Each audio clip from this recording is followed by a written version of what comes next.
انا مش عارفه اقول ايه. طب ده انت خالتهم، اخت امهم منهم، اخت امهم. ده لو واحده من بره كانت هتبقى احسن منك. الواحد ما يديش امان لحد خالص كده خالص. بصوا يا جماعة، في واحد بعت لي النهاردة، هو طبعا على الصفحة بتاعتي، وبيقول لي أنا عندي مشكلة وعايز ليها حل. قلت له اتفضل. قال لي أنا دلوقتي كنت متجوز واحدة عن حب بقالي 13 سنة، وكنا كويسين جدا مع بعض، وهي محترمة جدا وقعد يشكر لي فيها كتير، تمام، وخلفنا ولد وبنت، وجت في آخر سنة حملت تاني، وكنا سعداء جدا ومنتظرين البيبي ده بفارغ الصبر. وبعدين قضاء الله نفذ وتوفاها الله. هي حصل لها نزيف بعد الولاده، تمام. فيعني ربنا يرحمها برحمته يا رب. البيبي ما كملش لسه حاجه، وخدته جدته اللي هي مامة مامتها يعني، عشان يعيش معاها هي والاولاد. انا طبعا رافض موضوع الجواز تماما. انا ذكرى مراتي في دماغي، والله انت بني ادم يعني تشكر يعني. فرافض موضوع الجواز تماما، لان انا مش هلاقي واحده في ضافر مراتي تاني. بس انا كنت كل اللي بيجي يتكلم معاه كنت بتخانق معاه واقول له ما حدش يفتح معايا الموضوع ده نهائي. بس انا في دراسة جاية، والأولاد لازم يرجعوا البيت، وفي مدارس جنب البيت، وفي حياة لازم نعيشها مع بعض. حسيت إن الأولاد مشتتين ما بين أمي وما بين مامتهم الله يرحمها، ومش عارفة أعمل إيه. فجت لي فكره ان انا اجيب لهم اي واحده كده تخدمهم. مفيش حاجه اسمها اي واحده على فكره، مفيش حاجه اسمها اي واحده. يعني طالما انت اتجوزت هيبقى ليها حقوق والكلام ده. فبيقول رحت عشان اخد راي حماتي، لان معاها البيبي الصغير اللي هو عنده شهور ده، ومعاها الولد والبنت الكبار، وقلت اخد رايها برضو عشان خاطر يعني ما تتفاجئش ان انا رايحه اخد منها العيال واتجوزت. فلقيتها بتقول لي انا كنت جايه اتكلم معاك في الموضوع ده. قالت له ايوه، انا كنت جايه اقول لك لازم تتجوز، لان الولاد كده مشتتين وتعبانين والكلام ده. فراح قال لها تمام ماشي انا معاكي. قالت له انا كنت جايه اعرض عليك تتجوز بنتي الصغيره. طبعا انا نفسي فوجئت من كده. بقى الزمان بقى اللي هو ايه، الواحد يموت فاخوه يتجوز مراته عشان العيال، والواحده تموت جوزها يتجوز اختها عشان اللي هو اللي انتوا فاهمينه ده يعني.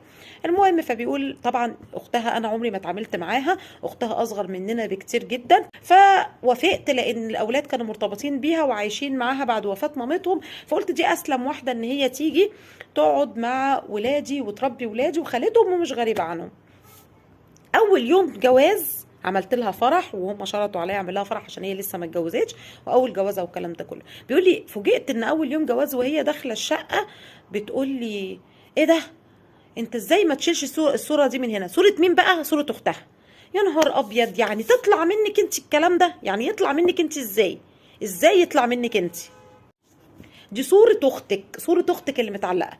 قالت له أنت ما بتحسش بمشاعري؟ أنا عروسة داخلة بيتي، لازم إزاي تفكرني ومش تفكرني إن أنت كنت متجوز، مش تفكرها بإن أختها ماتت، ولا لا لا إن هو كان متجوزها يعني. بيقول طبعا إيه، حسيت إن أنا إيه، لا مش هاجي عليها عشان هي لسه صغيرة وأصغر مني بحوالي 14 سنة والكلام ده كله. فقلت لا خلاص إيه، انا هروح ايه، خلاص انا هشيل لها الصوره. شلت الصوره وعشنا مع بعض وشويه اسبوع كده، وبعدين مامتها راحت جابت لي الاولاد. فوجئت انها بتعامل الاولاد اسوأ معامله. بيقول لي لو كنت جبت لهم واحده من بره تتعامل معاهم كانت هتعاملهم احسن من خالتهم اللي هي اخت امهم.